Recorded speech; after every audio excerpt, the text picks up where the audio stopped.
Assalamualaikum warahmatullahi wabarakatuh.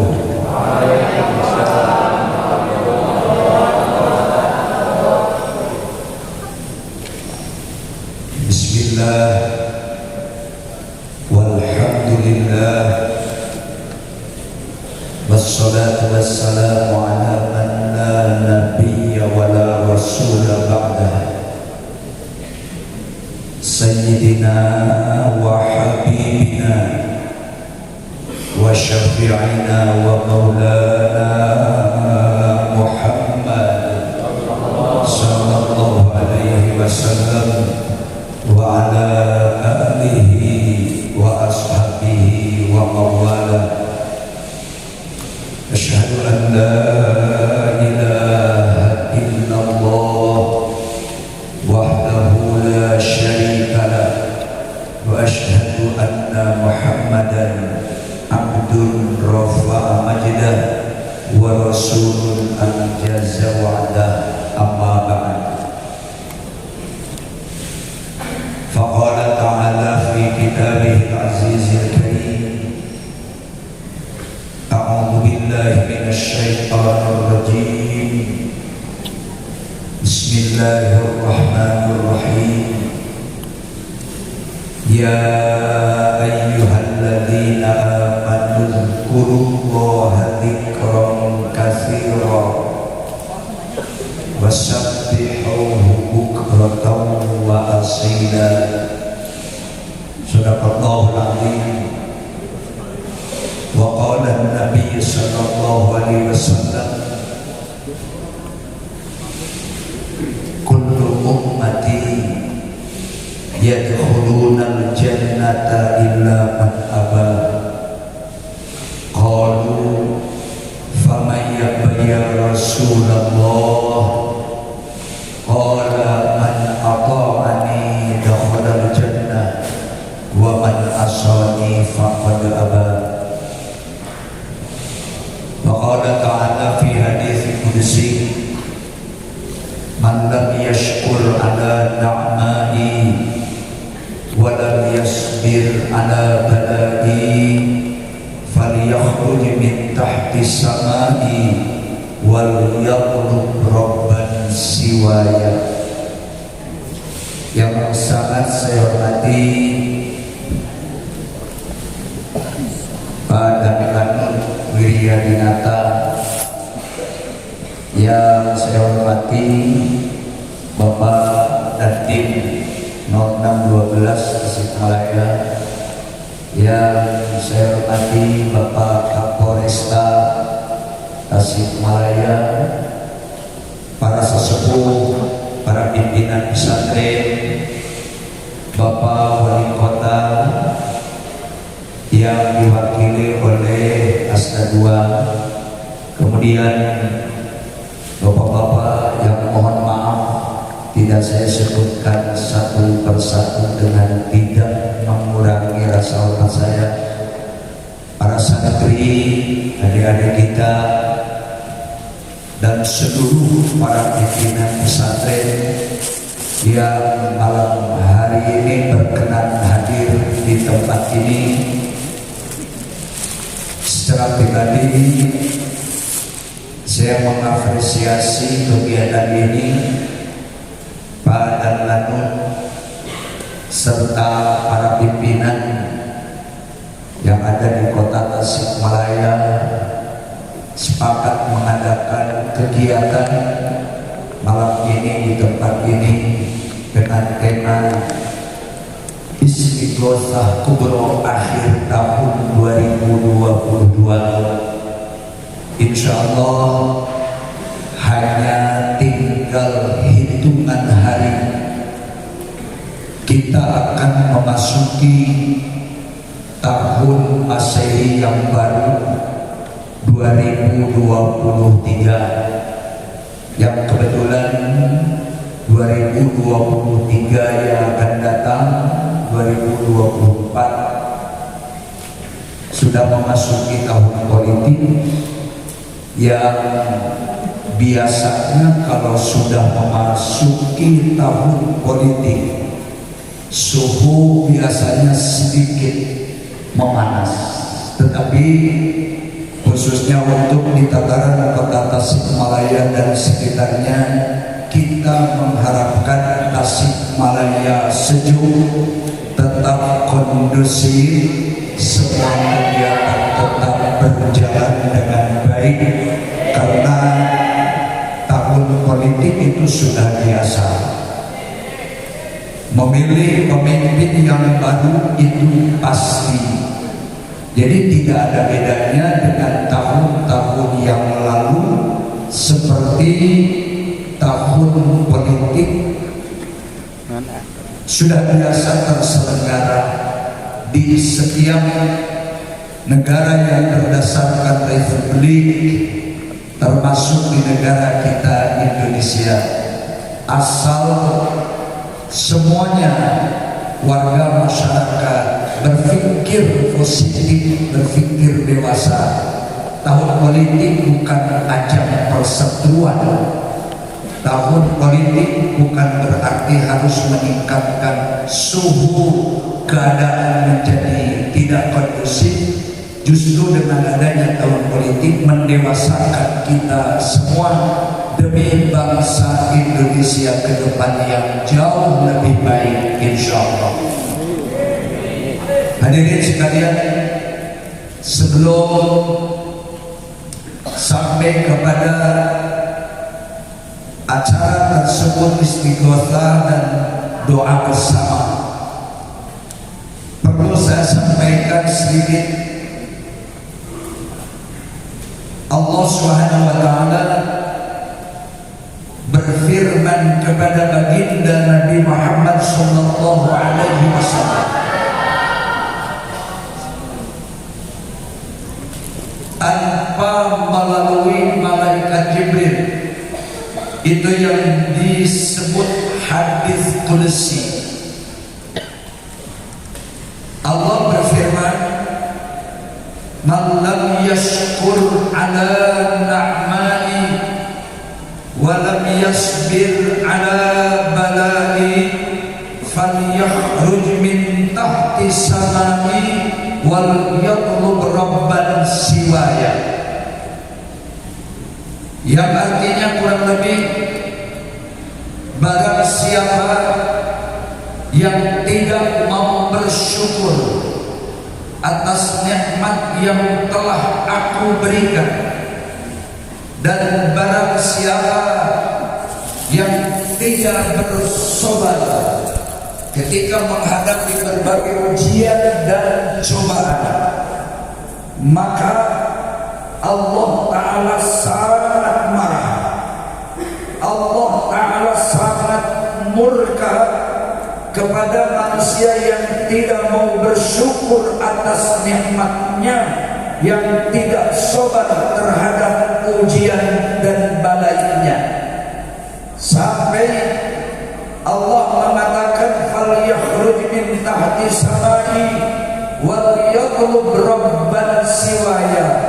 Keluar, tidak punya hak hidup siapapun kita kalau sudah tidak mau bersyukur atas limpahan nikmat yang telah Allah berikan kepada kita.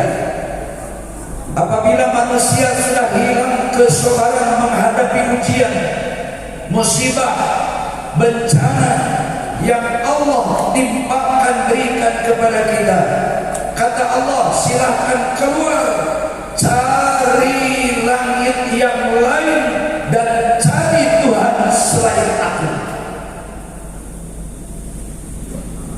Hadis qudsi ini mengingatkan kita agar kita tidak boleh lupa diri bahwa kita hidup di dunia ini mutlak karena limpahan nikmat yang Allah berikan. Banyak nikmat yang Allah berikan kepada kita. Bukan hanya nikmat kesehatan, bukan hanya nikmat lengkap panca indera, bukan hanya nikmat Allah berikan kedudukan, kekuasaan, bukan hanya nikmat kemerdekaan.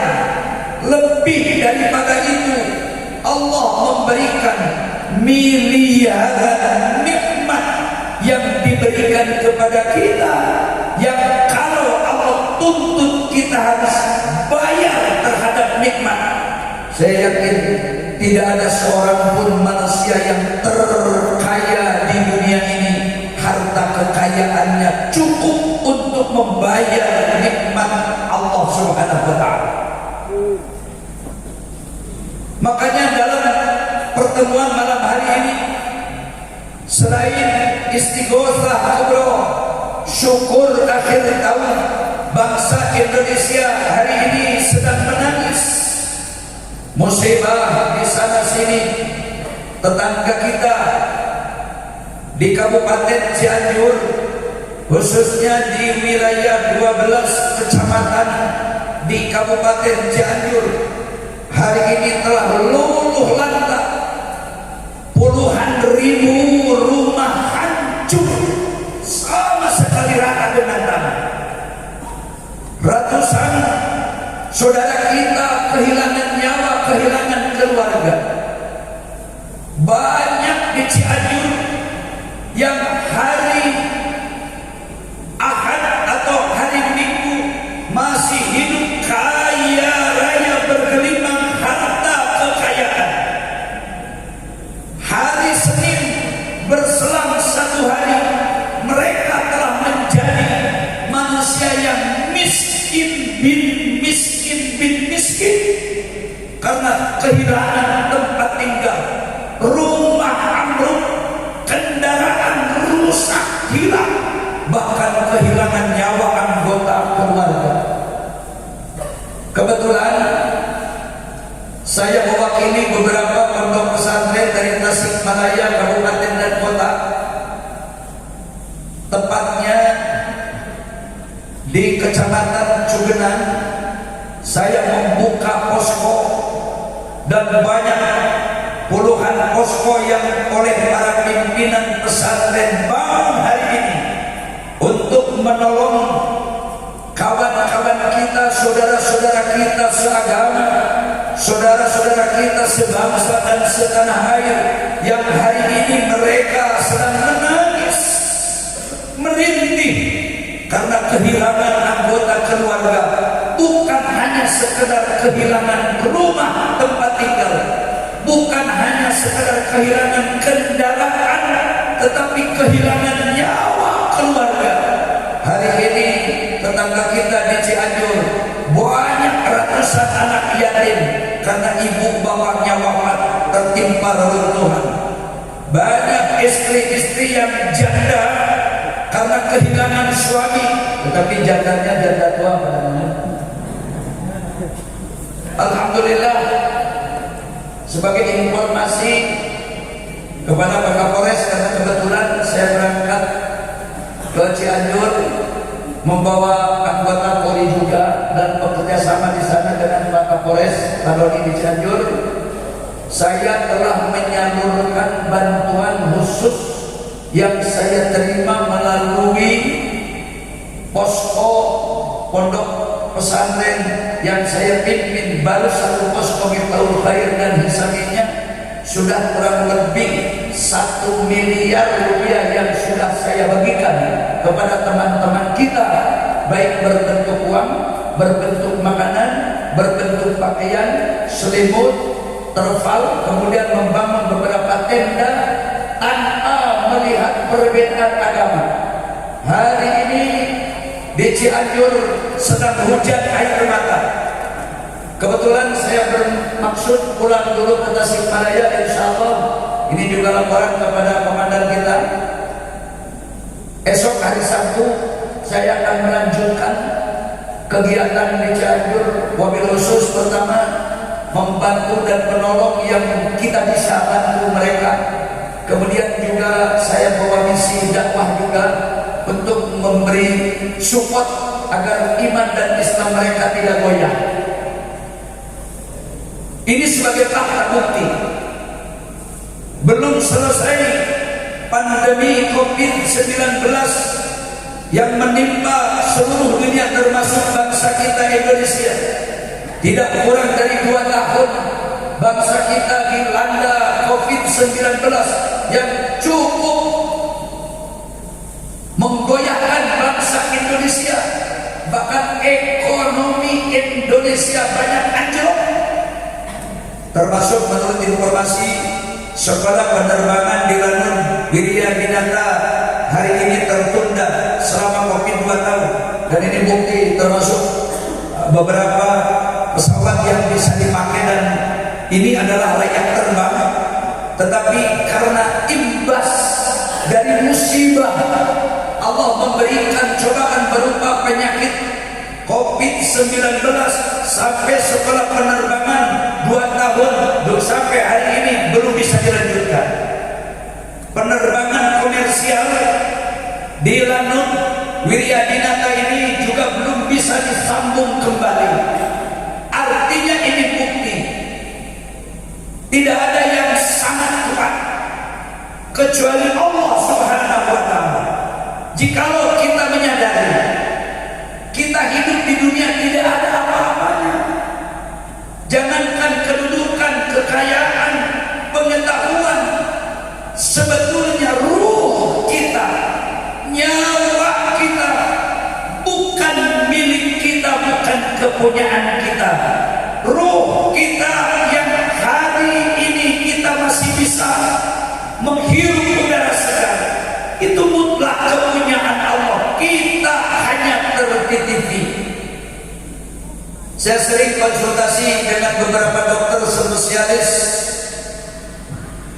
Kebetulan Pak Komandan hampir 4 tahun di Tasikmalaya saya menjadi penceramah rutin sebulan sekali yang pesertanya semua dokter.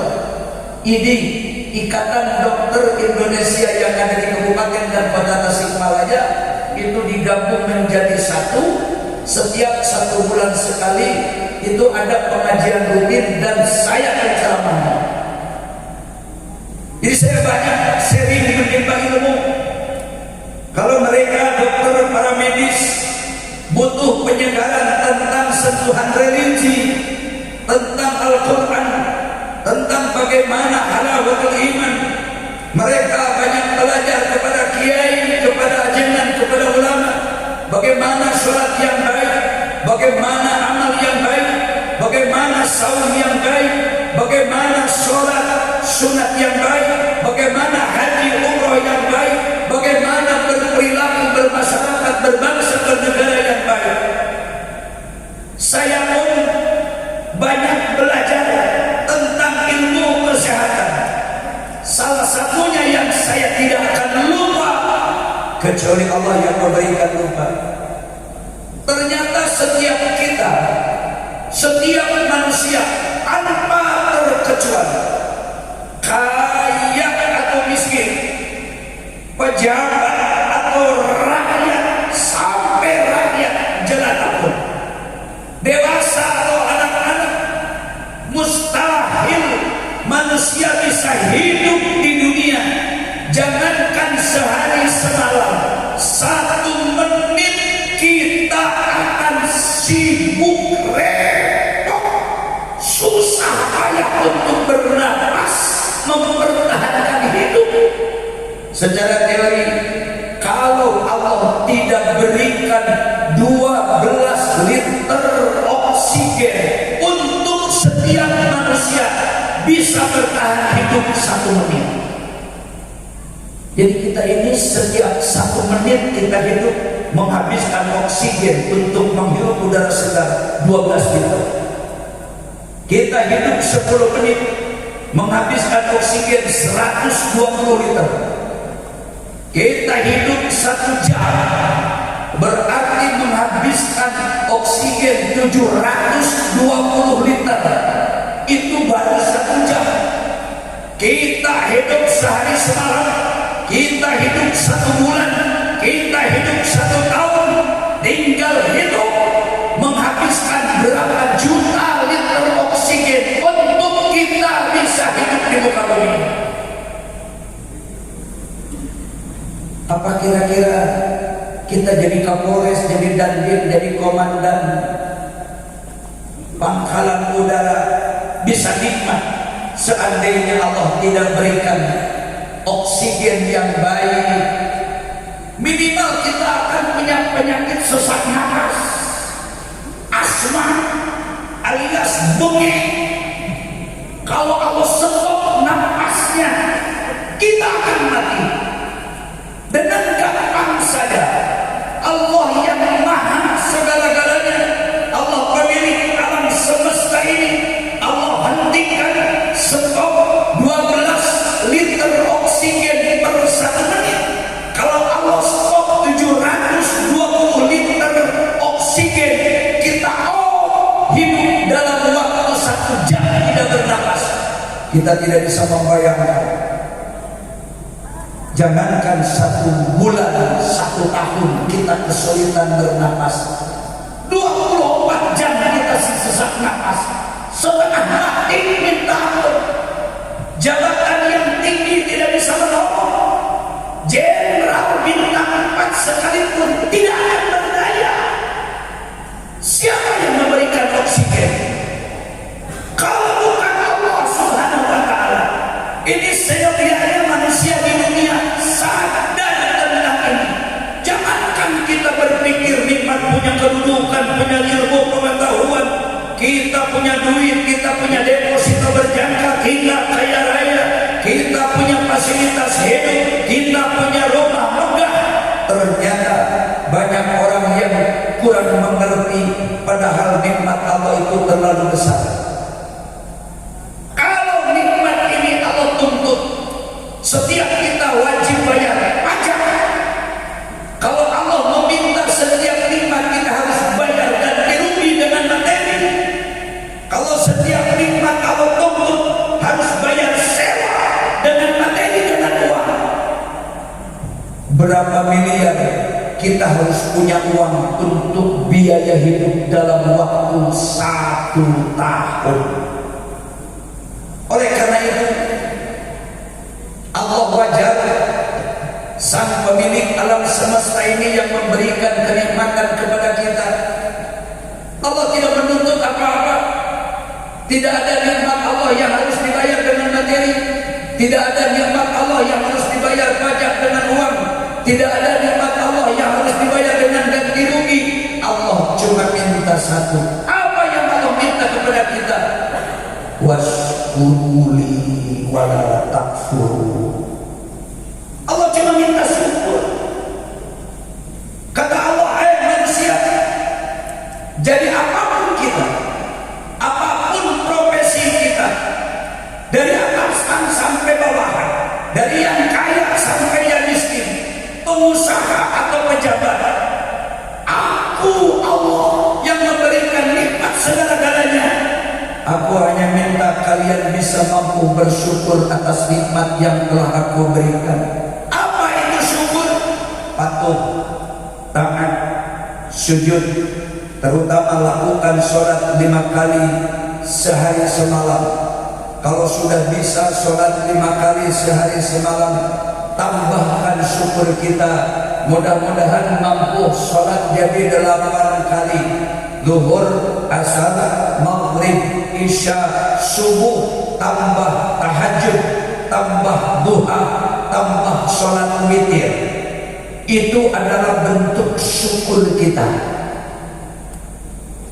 Justru dipertemukan kita malam hari ini oleh Kadan Lanu dan kawan-kawan, tidak lain tidak bukan, beliau ini berangkat dari hati yang sangat dalam.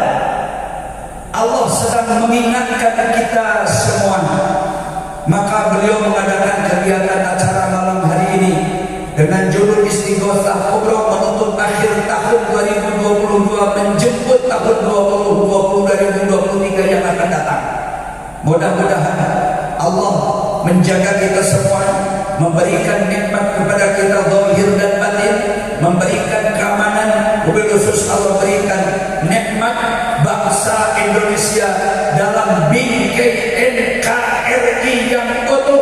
Bangsa Indonesia tetap maju bangsa Indonesia tetap aman.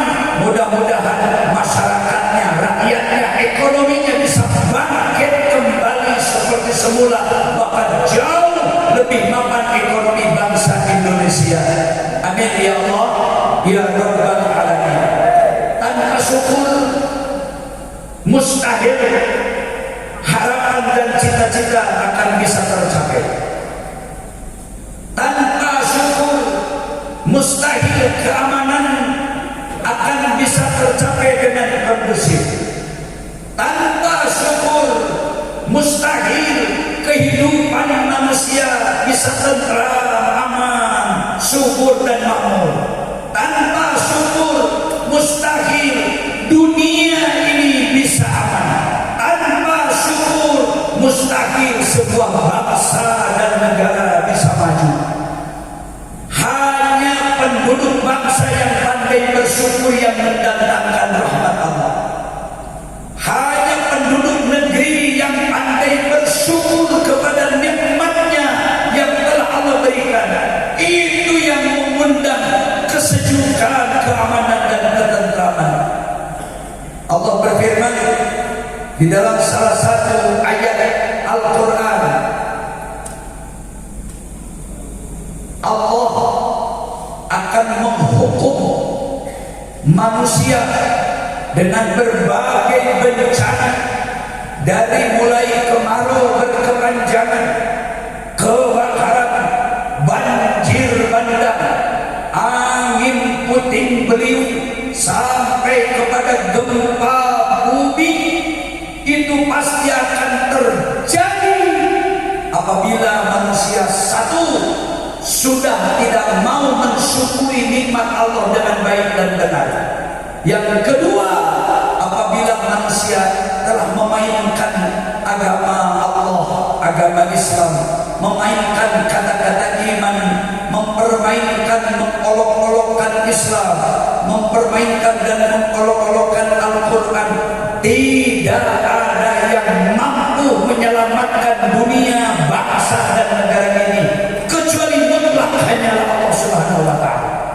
Kita hanya berusaha semaksimal mungkin untuk mencapai keselamatan di dunia dan di akhirat, tetapi kenyataannya keselamatan hanya milik Allah. Orang Cianjur tidak pernah bermimpi akan kena dampak musibah yang sebesar ini. Jangan dikira di Cianjur musibah kecil, itu puluhan ribu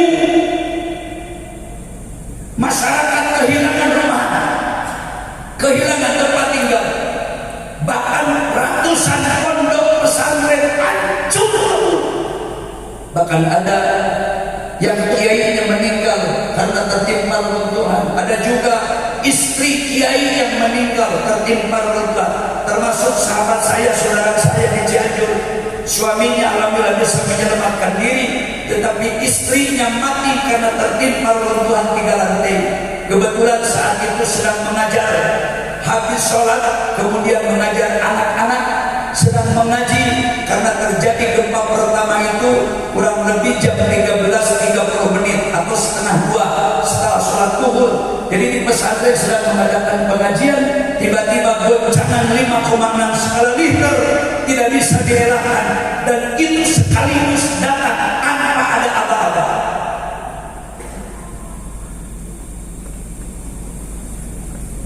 Untung gempa ini tidak terjadi di Tasikmalaya.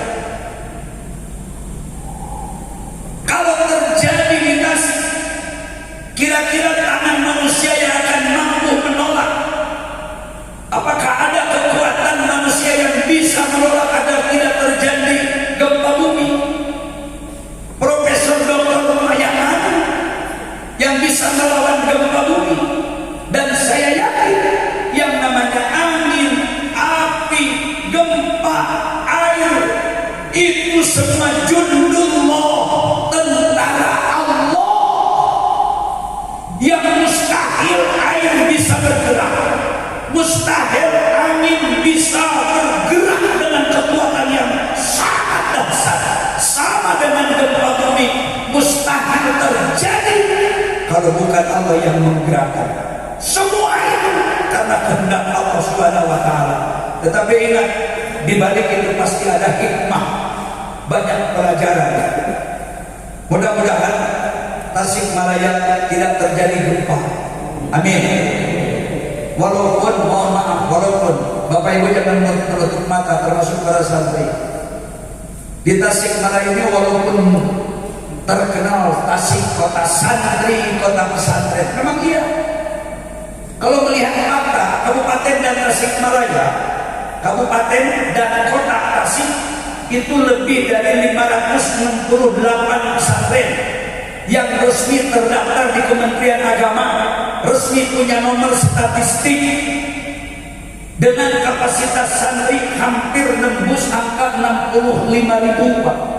Kebetulan saya beberapa tahun yang lalu dipilih menjadi ketua forum pondok pesantren se-Kabupaten Tasikmalaya. Jadi saya tahu jumlah pesantren, saya tahu di Tasik pimpinan pesantren, saya tahu persis berapa banyak santri yang domisili di Tasikmalaya. Itu angkanya khusus kabupaten belum menyentuh kota Pak. Itu hampir 65.000 dan tersebar di seluruh pesantren dari kota sampai ujung.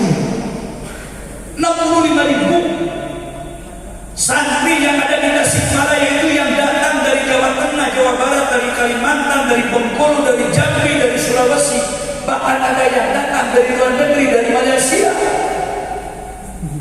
Termasuk di pondok kami ada juga santri yang datang mondok dari Malaysia, dari Johor. Ada yang mondok di pesantren yang saya pimpin dari Bengkulu, dari Jambi, dari Lampung Tengah, dari Lampung Barat. Tetapi apakah jadi jaminan Tasikmalaya disebut kota pesantren, kota santri, lalu Tasikmalaya steril dari berbagai yang namanya perbuatan jahat atau maksiat? Maksiat apa yang tidak ada di Tasikmalaya?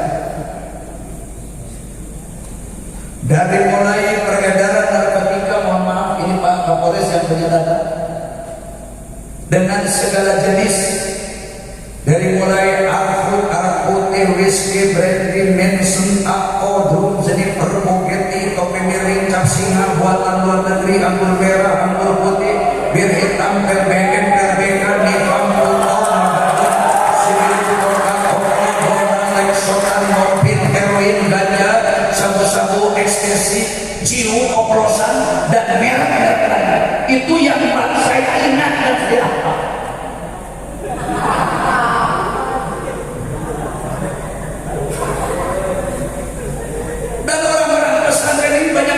Polisi sebetulnya Pak. Saya juga di Pondok Bengawan Jaya tidak kurang setiap bulannya datang tidak kurang dari 50 manusia disebut min-season, manusia sesak. Itu yang korban narkotika.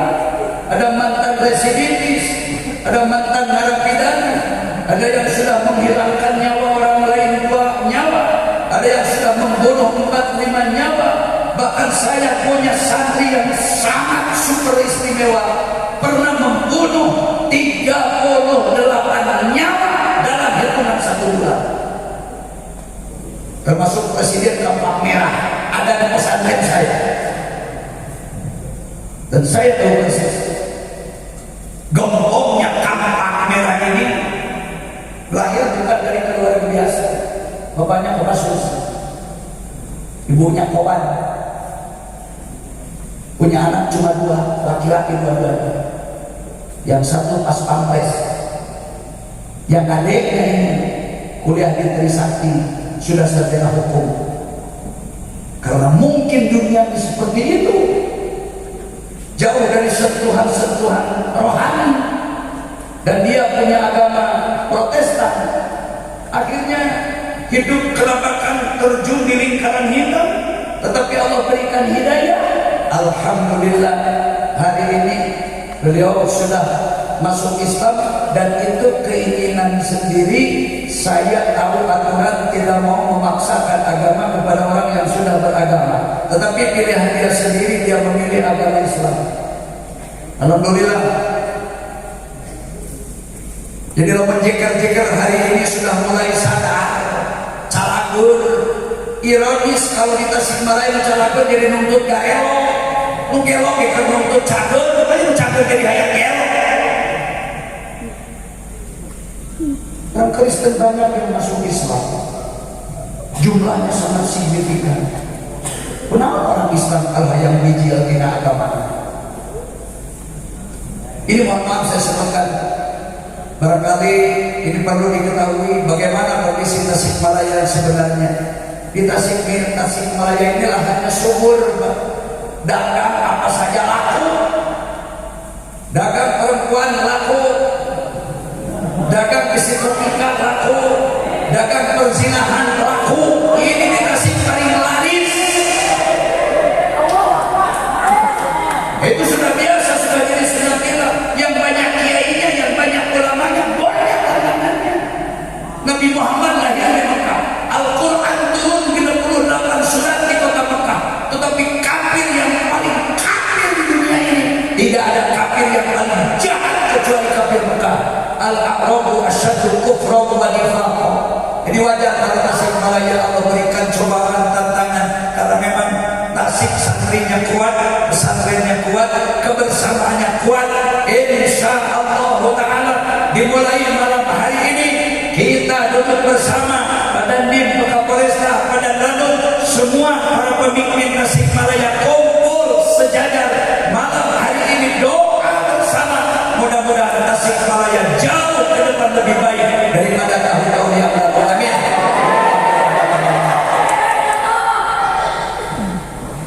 Santri mah diberi dahar komoh wakna gede. Hari awakna panggil tingna di suara pangtari. Ya, kamu bener pokok. Santri lebih gede bakal maneh awakna. Kecalangan juga maneh. Ya, ulah disarwakan jadi pondok ada. Gue pada kamu, Kapolres pada tunjukkan bagaimana akhlak santri yang baik. Jangan berlebihan. Saya tidak biasa mengajarkan anak ini hidup tanpa tahu kesopanan, apalagi orang-orang pesantren. Jangan bikin kaget. Ibu bapak, walaupun ibunya ditalar di belakang, inti malam hari ini kita menyadari terlalu banyak hilang noda dan kesalahan kita. Mungkin ini yang mengundang kehilangan keberkahan di muka bumi ini. Jangan mencari kambing hitam, jangan menyalahkan orang lain. Mungkin kita salah satu yang mengundang adab dan laknat Allah Subhanahu wa Ta'ala. Tidak terjadi malapetaka di Tasikmalaya ini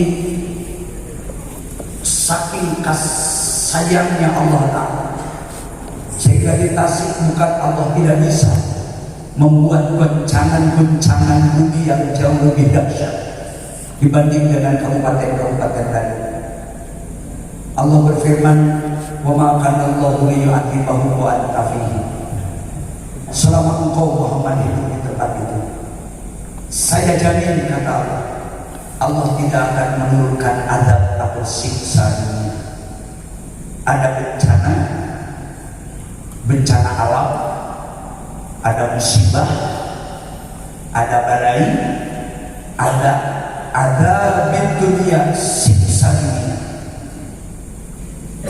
Boleh orang bilang ini adalah bencana alam, tetapi untuk kita masing-masing lebih baik kita merasa bukan ujian, tetapi lebih baik kita merasakan ini adalah bagian dari teguran. Kalau bukan azab, siksa dari Allah, siksa dunia. Dan siksa Allah itu berlaku di 3 alam. Di dunia siksa Allah berlaku, di alam barzah, di alam kubur setelah manusia meninggal dunia, siksa Allah berlaku, dan di akhirat kelak siksa Allah berlaku. Walladzina kafaru wa kadzabu bi ayatina fa u'adzibuhum adzaban syadidan fid dunya wal akhirah wa ma lahum min nasirin. Apabila telah banyak manusia yang mendustakan agamaku, apabila telah banyak manusia yang mendustakan ayat-ayatku, apabila telah banyak manusia yang telah mengingkari dan mengkufuri nikmatku, yakinlah, kata Allah, aku Allah akan menurunkan siksa di dunia sebelum mereka mati, sebagai perskot, tanda jadi, sekaligus peringatan, paling dahsyat teguran. Naudzubillah kalau ada juga bencana namanya nablun, untuk menaikkan martabat derajat manusia di sisi Allah Subhanahu wa taala. Apapun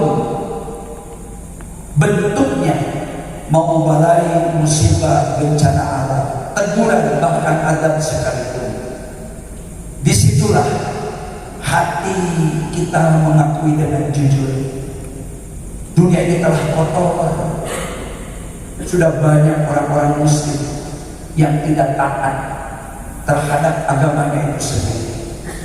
Sudah banyak orang-orang muslim yang melakukan pelanggaran, pengkhianatan terhadap agamanya sendiri. Sudah terlalu banyak orang yang tidak tahu kamar sholat. Sudah terlalu banyak orang yang tidak tahu kamar zakat. Terlalu banyak orang yang tidak tahu kamar puasa.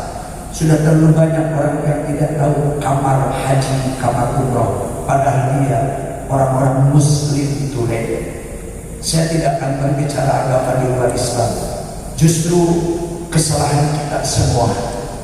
Oleh karena itu, lebih baik kita menyadari, mengakui kesalahan daripada kita mengakui banyak amal dan kebaikan. Toh, kalau memang emas, walaupun terbuang ke air comberan, tetap saja emas. Artinya kalau orang berharga, walaupun sedang ditimpa musibah, tetap saja berharga. Orang yang baik, walaupun kondisi sudah kurang baik, tetap saja akan baik. Mudah-mudahan yang hadir malam ini di tempat ini, terutama komandan-komandan kita, pemimpin-pemimpin kita di Tasikmalaya, semua malam ini hadir, termasuk orang-orang yang baik di hadapan manusia, semoga baik juga di hadapan Allah Subhanahu wa taala. Amin ya Allah ya Rabbal alamin. Agar tidak terlalu malam, muhasabah dan doa, kita mulai. Yang pertama, kita membaca Ummul Quran Suratul Fatihah.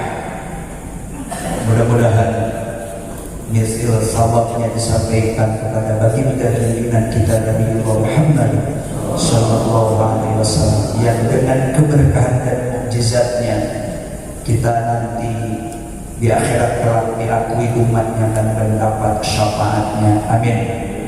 Yang kedua, membaca Fatihah kita untuk seluruh para sahabat dan keluarganya, kemudian untuk para ulama, para mujahid, para pahlawan, para pendahulu kita yang telah berjuang habis-habisan mengantarkan negeri Republik Indonesia ini ke gerbang kemerdekaan.